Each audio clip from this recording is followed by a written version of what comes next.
ժամանակակից աշխարհում բավականին հրատապ է դարձել ու քննարկման առարկա պիտի դարձնենք սուրոգատ մայրության կամ այլ կերպ ասած փոխնակ մայրության խնդիրը, չնայած իմ կողմից ավելի նախընտրելի է հետևյալ հասկացությամբ դա ներկայացնել, ինչպես Առողջության համաշխարհային կազմակերպությունը 2001 թվականին իր ընդունած որոշման մեջ անվանեց դա գեստացիոն կրող, այսինքն հղիության կրող։ Իրականում խնդիրը նոր չի, դեռևս անտիկ ժամանակաշրջանից, բիբլիական ժամանակներից այս խնդրին անդրադարձ արվել է, ուղղակի ժամանակակից տեխնոլոգիաների եւ մարդկանց վերաբերմունքի փոփոխությանը զուգընթաց, բնականաբար մենք պիտի վերաթարմացնենք նաեւ մեր մոտեցումը սուրոգատ մայրության հետ կապված։ Ուրեմն ինչ է դա իրենից ներկայացնում։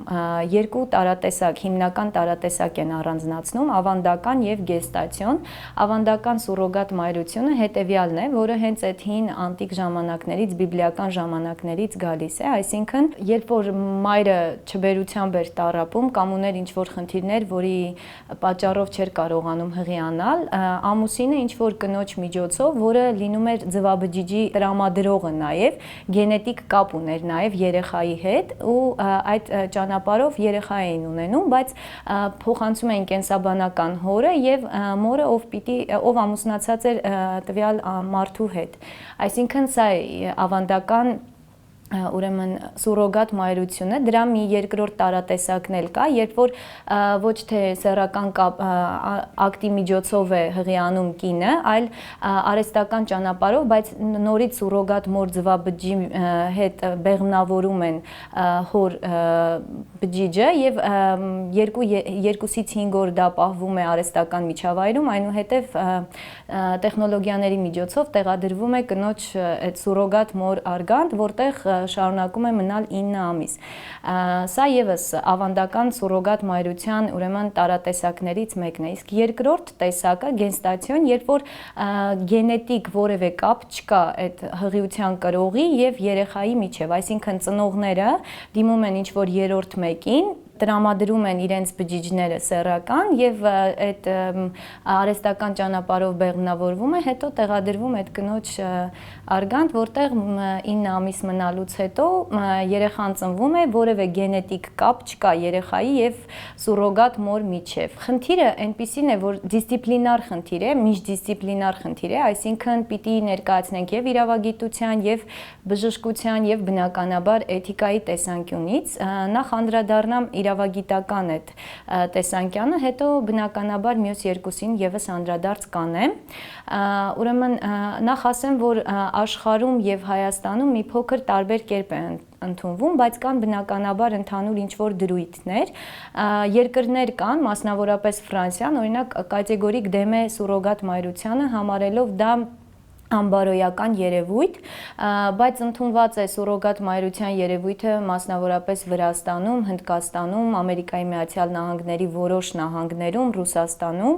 այդ թվում նաև Հայաստանում։ Մեզ մոտ ուրեմն օրենքի ուժ ստացավ 2002 թվականի դեկտեմբերի 11-ից, որից հետո մի քանի անգամ լրամշակվել են օրենքները, բայց դարձյալ մենք հակասություններ ունենք օրենքում, մասնավորապես մարդու վերարտադրողական առողջության եւ վերարտադրողական իրավունքների մասին օրենքի երկրորդ հոդվածի 18-րդ կետում, որտեղ խոսվում է թե ով է 8-րդ ներողություն կետում, խոսվում է թե ով է սուրոգատ մայրը, ասվում է, որ որևէ գենետիկ կապ չի կարող լինել սուրոգատ մոր եւ հետագայում ծնվող երեխայի միջեւ, բայց նույն ուրեմն այդ օրենքի 15-րդ հոդվածում ասում է, որ սուրոգատ մայրը կարող է լինել նաև գենետիկ կապ կարող է ունենալ երեխայի հետ։ Այսինքն ստացվում է, որ որոշակի հակասություններ կան այս օրենքների միջև, բացի այդ, երբ որ դիտարկում ենք այս խնդիրը, ուրեմն կրողը երեխային, այսինքն սուրոգատ մայրը ծննդաբերելուց հետո, որպեսզի իր կենսաբանական ծնողների երեխան նա համարվի, այդ քաղաքացիական կացության գրանցման այդ բաժնում անպայման ուրեմն պետք է սուրոգատ մայրը համաձայնություն տա, իսկ կենսաբանական ծնողները պետք է որդեգրեն երեխային, այսինքն ստացվում է, որ դա իրենց երեխան է, բայց օրենքը ինչ որ միտեղ բաց կա այստեղ օրենքի, որովհետև ցանկացած պահին խնդիր կարող է առաջանալ, երբ որ խոսում ենք այս խնդիրների մասին, բնականաբար պիտի երկու կողմին էլ դիտարկենք, այսինքն օրենքը հստակ տալիս է, որ սուրոգատ մայր կարող են դառնալ 18-ից 35 տարեկան որևէ բժշկագիտական հոգեբանական խնդիր չունեցող կանայք, ցանկալի է, որ նրանք ունենան իրենց երեխան, որպեսզի սեփական երեխան, որպեսզի հետագայում հոգեբանական խնդիրներից խուսափեն, բայց օրենքում ասվում է նաև, որ ցանկացած կին 18 տարին լրացած կարող է սուրոգատ մայր լինել, անգամ եթե ամուսնացած չի, բայց մյուս կողմից ընտանիքի հետ կապված այդ օրենքը, երբ որ դիտարկում ենք եւ սուրոգատ մայրության օրենքը, այսինքն այս երկու օրենքների միջև էլ մեզ մոտ Հայաստանում հակասություն կա։ Մի դեպքում նա որևէ գենետիկ կապ չունի, կենսաբանական ծնողների երեխան է, բայց մյուս դեպքում արդեն ուրեմն օրենքը միանգամից ծնվելուց հետո երեխային չի տալիս կենսաբանական ծնողներին, այսինքն սուրոգատ մոր համաձայնությունն այստեղ շատ կարևոր է։ Բացի այդ, երբ որ խոսում ենք սուրոգատ մայրության մասին, պետք է անպայման պայմանագիր կնքվի երկու կողմերի միջև նոտարական միջամտությամբ բնականաբար,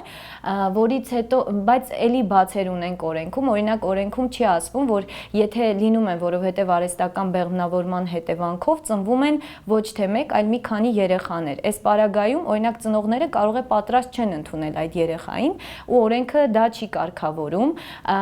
Բացի այդ, ուրեմն սուրոգատ մայրության հետ կապված չի կարելի օրինակ միջամտություն անեն ծնողները երեխայի սեռի հետ կապված, միայն այն դեպքերում կարելի է միջամտություն անել, եթե սեռով պայմանավորված ժառանգական որոշակի հիվանդություններ կան տվյալ տոհմում։ Այդ պարագայում կարող են սեռը պայմանավորել երեխայի, մնացած դեպքերում չի թույլատրվում։ Անդրադառնամ բժշկական տեսանկյանը, այսինքն սուրոգատ մայր, եթե ինչ-որ մեկը պետք է դառնա, ապա անպայման պետք է ինքը չունենա որևէ խնդիր։ Բացի այդ, ծնողները, ովքեր դիմում են սուրոգատ մոր օգնությանը, ուրեմն պետք է այնպես լինի, որ ծնողներն իսկապես վերարտադրողական խնդիր ունեն, մասնավորապես լինում են իծնե կամ ձեռքբերովի արգանդի հիվանդություններ, որ կինը չի կարող անգամ արհեստական բեղմնավորումից հետո, երբ որ սաղմիկը տեղադրվում է, չի պահում այդ հղիությունը, այսինքն այս պարագայում թույլատրվում է։ Թույլատրվում է, երբ որ կան ինչ-որ կոնկրետ գենետիկ հիվանդություններ, որոնք ցանկացած պարագայում փոխանցվելու են սերնդին։ Այսինքն ամեն դեպքում ամեն մեկը չի կարող դիմել սուրոգատ մոր աջակցությանը, որովհետև շատ հաճախ ասում են, երբեմն կանայք իրենց կառուցվածքը պահպանելու համար դիմում են սուրոգատ մայրությանը, չնայած կարծում եմ մեզ մոտ Հայաստանում դեռ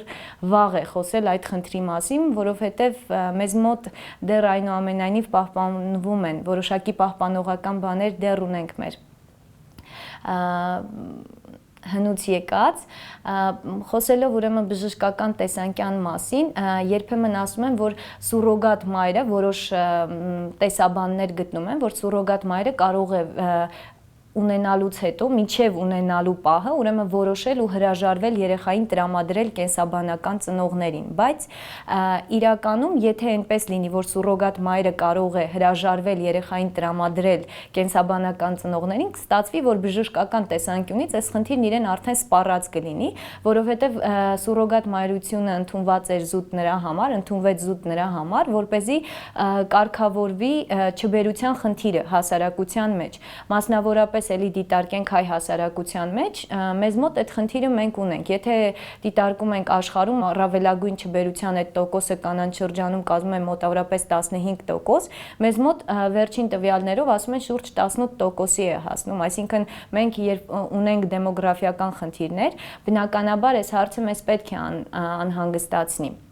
Եվ բժշկությունը գտավ մի ճանապարհ արհեստական բեղմնավորումից հետո, սա երկրորդ ուղին էր, որի միջոցով կարող էր հաղթահարել չբերությունը հասարակության մեջ։ Անդրադառնանք էթիկական կողմին հարցի, այսինքն որոշ բարոյագետներ գտնում են, որ սա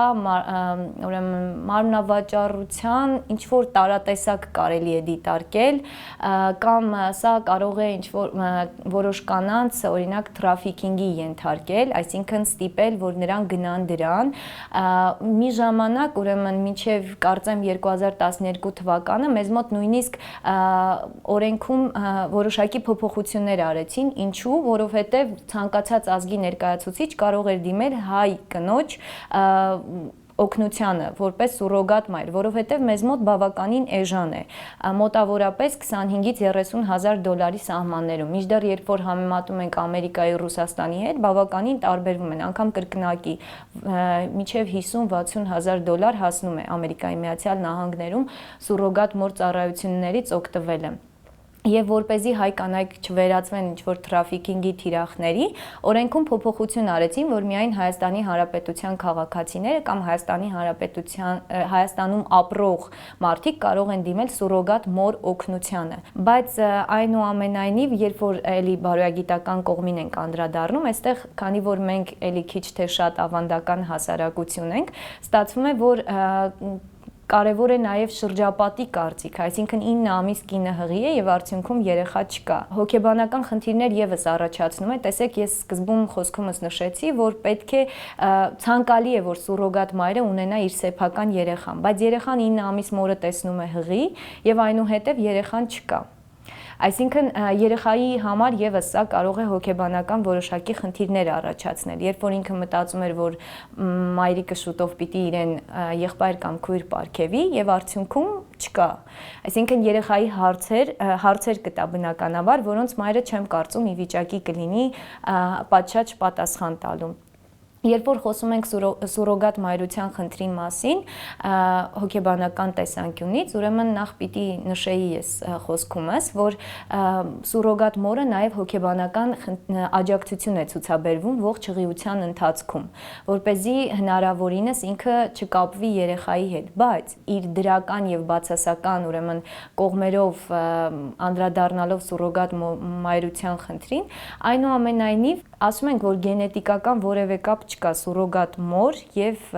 երեխայի միջև, բայց 9 ամիս մայրը կրում է այդ երեխային իր կրծքի տակ։ Բացի այդ, ուրեմն մի հոդված կարդացի, որտեղ գրված էր, որ 99.8%-ով ուրեմն մայրն ու այդ երեխան որևէ կապ չունեն, բայց կան ուրեմն նախկինում կային տեսություններ, որոնք ասում էին, որ արյան միջոցով է նաև որոշակի ուրեմն հատկանիշներ երեխային փոխանցվում, իսկ եթե մենք այստեղ դիտարկենք, որ սուրոգատ մոր արյան միջոցով է սնվում երեխան 9 ամիս, բացի այդ մոր հուզական այդ 9 ամսի ընթացքում ապրած կյանքը չի կարող որոշակի ազդեցություն չունենալ հետագայում ծնվող երեխայի վրա, որովհետև ինչքան էլ մենք մարդուն դիտարկում ենք որպես կենսաբանական էակ, բայց մենք ոչ միայն կենսաբանական, այլ նաև սոցիալական էակներ ենք, այսինքն մեր ֆենոտիպը եւս որոշակի ազդեցություն պետք է ունենա մեր մարդ կայացման գործընթացում։ Նույնիսկ որոշ ազգեր կան, որ երեխայի տարիքը սկսում են հաշվել հենց բեղմնավորման պահից, այսինքն այն 9 ամիսը, որ ինքը մոր արգանդում է, դա եւս գումարում են երեխայի տարիքին։ Եթե այս բոլորը մենք հաշվի առնենք, ապա այստեղ ինչքան էլ հասարակության մեջ որոշակի խնդիրներ լուծվում են սուրոգատ մայրության միջոցով, բայց այնուամենայնիվ այս խնդիրը մնում է առկախ, չլուծված։ Գոնե ես այդպես եմ կարծում։ Եվ դիտարկելով այս խնդիրը բնականաբար պետք է անդրադարձ կատարեմ նաև եկեղեցու վերաբերմունքին, որովհետև բոլոր բիոէթիկական խնդիրներին եկեղեցին ունի իր ուրույն բացասական վերաբերմունքը, այսինքն չնայած տարբեր կրոններ տարբեր կերպ են վերաբերվում, բայց եթե ընդհանրացնենք, պիտի ասենք, որ բոլորն էլ բացասաբար են վերաբերվում սուրոգատ մայրությանը, որովհետև դիտարկում են, որ ընտանեկան կյանքին մի երրորդ անձի բազի ուրեմն միջամտություն է տեղի ունենում, այսինքն երբ որ արհեստական բեղմնավորման ճանապարհով է երեխան ծնվում, օրինակ մասնավորապես ռուս ուղղափառ եկեղեցին դեմ չի դրան, ինքն ասում է, այս պարագայում մենք ընտանիքի պահպանմանն ենք աջակցում, բայց երբ որ մի երրորդ անձ արդեն պետք է մասնակցություն ունենա այդ ընտանիքի ամուսնական կյանքի պահպանման գործընթացին, դա արդեն իրենց կողմից համարվում է անբարոյական երևույթ։ Ու շատ հաճախ որոշ ուրեմն մեկնաբաններ կամ փորձում են սուրոգատ մայրությունը դիտարկել 3 ծնողից ծնված երեխան եւ այլն կամ տուրիստական արգանդ, այսպիսի ինչ որ արտահայտություններով են փորձում բնորոշել երևույթը, նախ ասեմ, որ իրականում 1 ծնողից ծնված երեխա է ստացվում, որովհետեւ նրանք ընդամենը կենսաբանական ծնողները բջիջ տրամադրողներն են, այսինքն ծնողը այս պարագայում մեկն է, չնայած եթե անգամ բնական ճանապարհով ենք ծնվում, էլի եթե մի քիչ խիստ լեզվաբանական մոտեցում ցուցաբերենք ծնող բառին, ապա դարձյալ ծնողը մեկն է, մայրը այս պարագայում, ու խոսելով սուրոգատ մայրության խնդրի մասին, մի փոքրիկ անդրադարձ էլ կատարեմ, առանձնացնում են ուրեմն գենետիկ մայրություն, սոցիալական մայրություն եւ գենստացիոն մայրություն, այսինքն հղիությունը կրող մայրություն, երբ որ ընդամենը հղիության կրողը կարող է կինը լինել, բայց հետագա դաստիարակչական եւ գենետիկական որևէ կապ չունենա երեխայի հետ, գենետիկ ծնող կամ մայրություն կարծում եմ պարզ է, որ մայրը հենց ինքն է իր երեխային 9 ամիս կրում իր կրծքի տակ, իհարկե այս պարագայում էլ հետագայում կարող է ինքը որևէ դաստիարակչական գործընթացի մասնակցություն չունենալ, եւ սոցիալական ծնող, այսինքն ինքը կարող է որևէ գենետիկ կապ չունենալ երեխայի հետ, կարող է անգամ գենստացիոն կապ չունենալ երեխայի հետ, բայց հետագա դաստիարակչական այդ ողջ ընթացքը ինքը իր վրա վերցնի, բարոյագետները հետեւյալ հարցն են տալիս, որ մայրությունն է շատ ավելի կարևոր, իհարկե ավել կամ պակասի խնդիրը չի այստեղ կարծում եմ, ուղղակի պատասխանատվության հարցն է գալիս, այսինքն ծնունդ տալով ինչ որ մեկին անպայման պիտի պատրաստ լինենք նաև նրան պատրաստել կյանքի հետագա այդ հարվածներին ու ընդհանրապես դիմակայել կյանքին։